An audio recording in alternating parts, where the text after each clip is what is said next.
আপনার ব্যক্তিত্বের পেছনের বিজ্ঞান জানেন কি? জিন ভার্সেস পরিবেশ।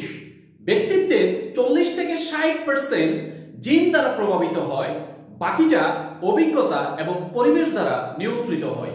ডোপামিন এবং সেরোটোনিন এই নিউরোট্রান্সমিটাররা আপনার ভেতরে আত্মবিশ্বাস এবং সুখের অনুভূতিগুলো তৈরি করে।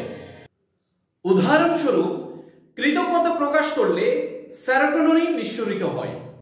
অভ্যাসের প্রভাব। মস্তিষ্ক নিউরোপ্লাস্টিসিটির মাধ্যমে নতুন অভ্যাসের প্রভাব তৈরি করতে পারে। ইংরেজিতে ভাবলে ভাষা শেখার দক্ষতা বাড়ে। ব্যক্তিত্ব পরিবর্তন কোনো অসম্ভব কিছু নয়।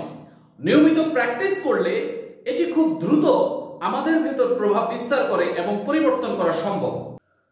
আরো মূল্যবান ভিডিও পেতে চ্যানেলটি সাবস্ক্রাইব করুন এবং ফলো দিয়ে পাশে থাকুন।